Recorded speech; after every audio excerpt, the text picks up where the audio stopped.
Alright, this is the bad boy today. We gotta work on this ice machine. Oh, Manitowoc.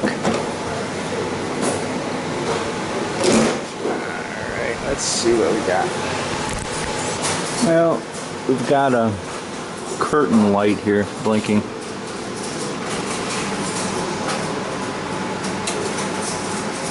Let's see if I can get it reset.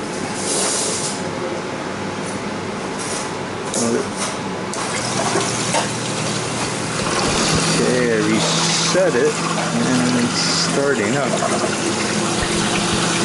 What probably happened was it might not have enough gas in it, and it made a little bit of ice and it didn't defrost it. So I had to run some ice machine cleaner through it and check the charge. It's got, let me see, 404A in it. Okay. Well, just went over everything. Checked everything for leaks. Not picking up anything really. Seems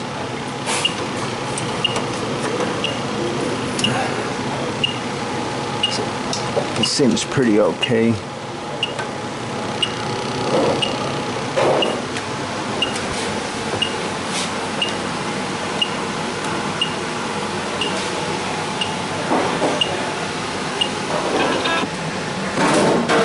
Okay, found the problem. It's a screw. See, on this side there's a screw right there. Right there that holds into the block.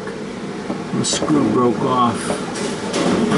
And it broke off into threads. So it's like there's no way to get that out of there. I mean, it'd be this panel is fixed up here. I couldn't even drill it out if I wanted to.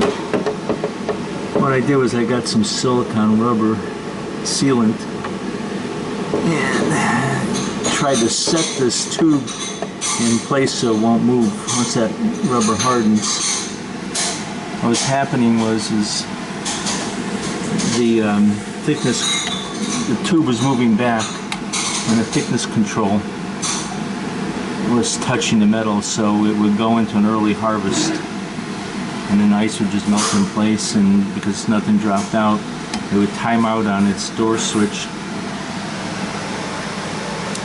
It's not just a matter of waiting for the silicone to harden up. I set this thickness a bit on the thick side. I think I'm going to have to turn it a little bit thinner.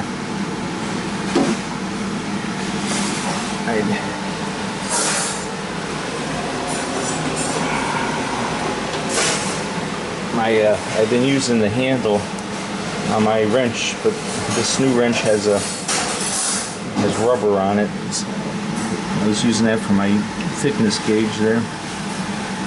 Maybe I can go with it by this here. Yeah, that would probably be close. You scared me? I jumped. Figure it out? Yeah, here's a problem. You can watch the video. Let me see what they did. Okay. You see this little plastic thing up here? Yep. It's screwed in here. Mm-hmm. Well, this one broke off, and the bolt is buried in there, so I can't put another one in there. Okay. So what I got is my silicone sealant here, and I put some on there, and I have to wait for it to gel, harden a little bit. All right. And this should hold it in place. Normally I would drill the screw out and extract it, but I can't. This is it. It's pretty fixed in here. I guess I could take this out, but it'd be a 3-day process, This should get it going for you. What was happening was this was that was moving back. That was moving this thickness control up against the metal grid, so it was going into an early defrost. And it would, because there wasn't enough ice made, you weren't popping the bin open, and the bin proximity switch over here wasn't being activated. so it would just time out and then shut off on you. So what I'm going to do is I'm going to run it to check it to see if you have enough gas. You probably have pretty close to enough. Probably just put a little bit in there. But All right. we'll see. Okay, I'm running it now. That seems to be holding pretty okay. Silicon works pretty good.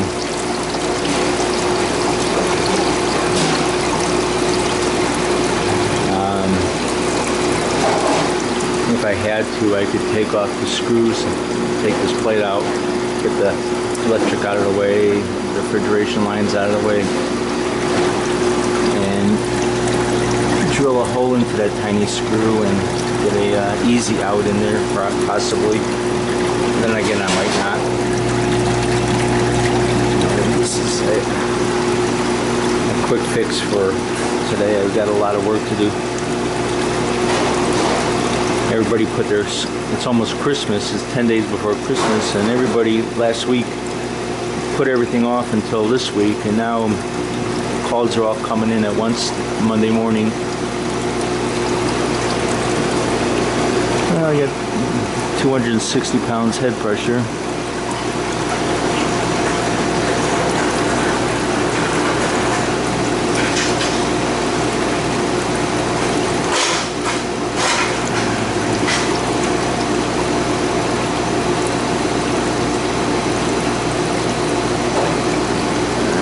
It's 404 and I've got a 26 degree evaporator right now. I just turned the machine on. And I'll give it should make ice in about 15 minutes. And we'll see how that does. If you look at this. Little LED lights. You got one for clean. We're not in clean mode. We're in the refrigeration mode, the ice mode. And this is the water level. And there's a little water level sensor right here that's sensing the water level, and it maintains it pretty much. And it'll keep a constant water level. If it drops down, the water turns into ice, and the level drops down, it'll add a little bit more water to it. Here's the water fill port back here. And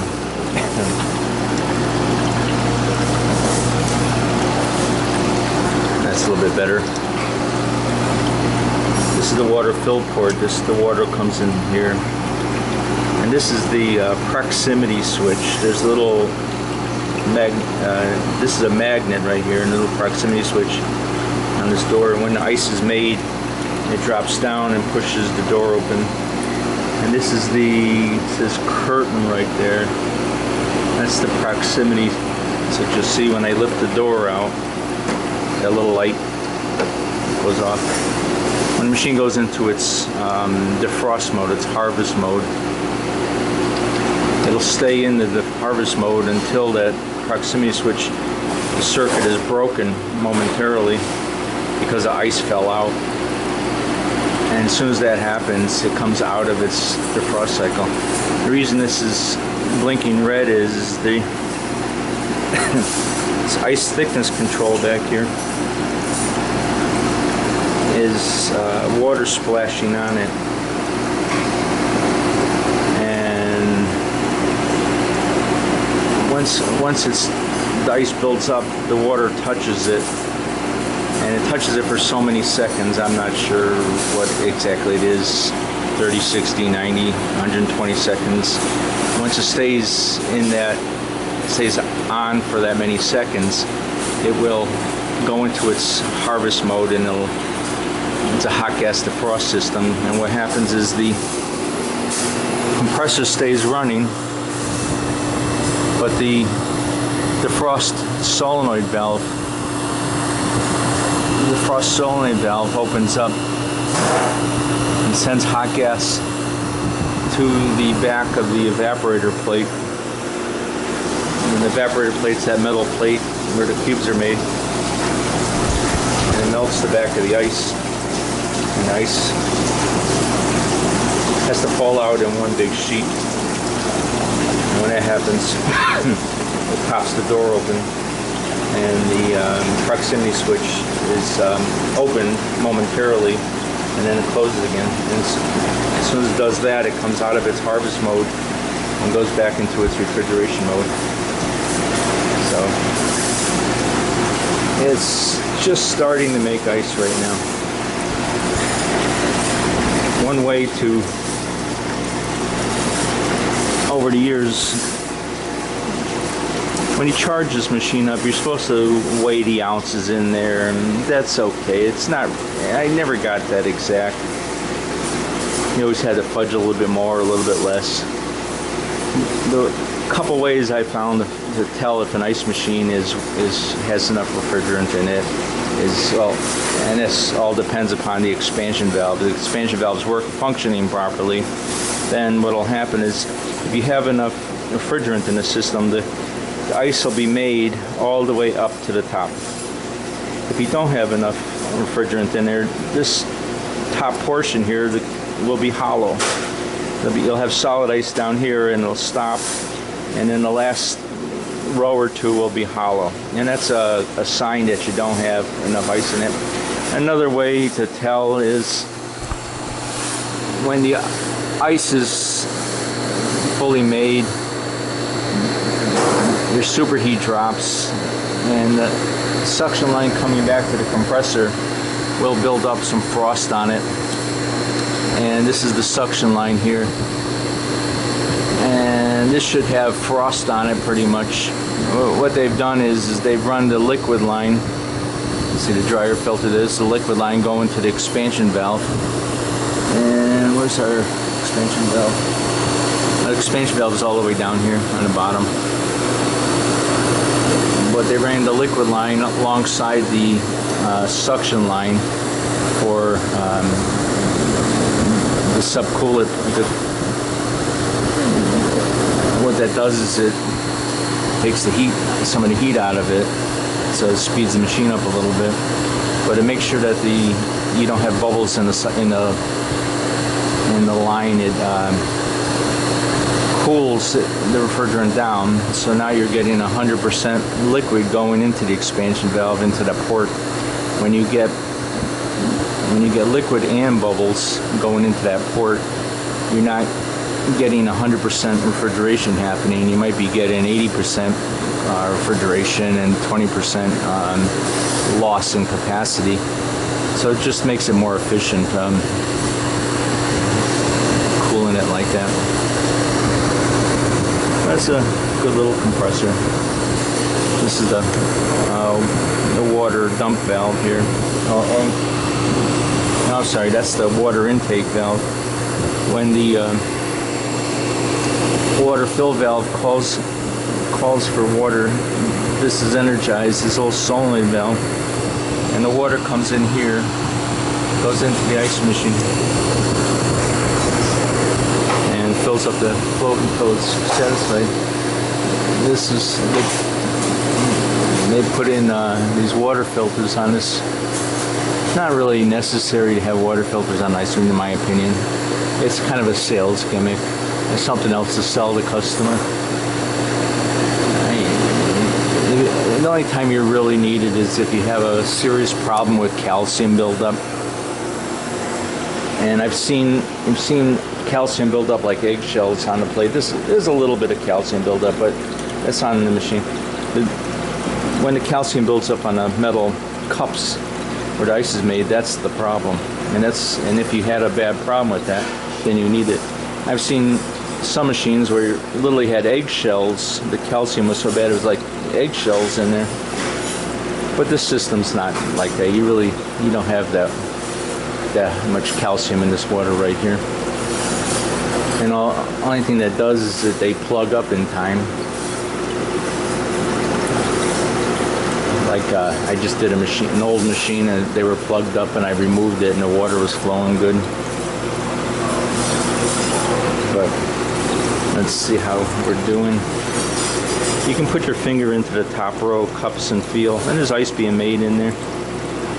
It's like halfway halfway there. Alright. Okay, it just went into its defrost cycle. That means the ice has built up and is touching the metal probes on the thickness control. And we're sending hot gas into the back of the evaporator plate now, and the ice is warming up. I ran some ice machine cleaner through it to clean the metal off. What happens is calcium deposits build up on the metal, and then the ice right now, when it has to fall out, it kind of holds on to those calcium deposits, kind of like holding on to sandpaper surface. And see, right now the ice is warming up, and this should drop out. Another thing you want to check on these machines is you put a level on the machine, make sure it's level this way and this way. That'll affect the ice dropping out. In the past, we've had to do all kinds of tricks. Sometimes you have to raise the back just a hair, so that this front is just a hair lower on both sides. You do that by adjusting the feet down there, and that'll help the ice fall out. That was one trick. Another one, the old machines, one guy told me, I never did this, but he said the evaporator plate, the screws on top, he would loosen up and wedge out, so the plate was a little bit tilted. That was the old machines. You see our head pressure is down to 189. Suction's up to 100 and... there we go. And we just dropped our ice out. We came out of the harvest cycle. We'll have the proximity switch was broken. It's making it. The proximity switch was broken. The circuit momentarily. We came out of its defrost cycle. Now it's in its ice making mode. Now our head pressure is going up and suction pressure is dropping. And that's what the cubes look like. And it falls out in a sheet and it hits these fingers here. This is made out of plastic now. They were made out of stainless. Plates were made out of stainless steel years ago. They found the stainless steel was rusting pretty bad on some machines. And what they found, what was causing the rust on the stainless steel was the chlorine in the water is degassing, and the chlorine was eating into the stainless steel, so they went to plastic pretty much. It's pretty strong. This is lasting. That's a good machine. Okay. That's it, folks. Later.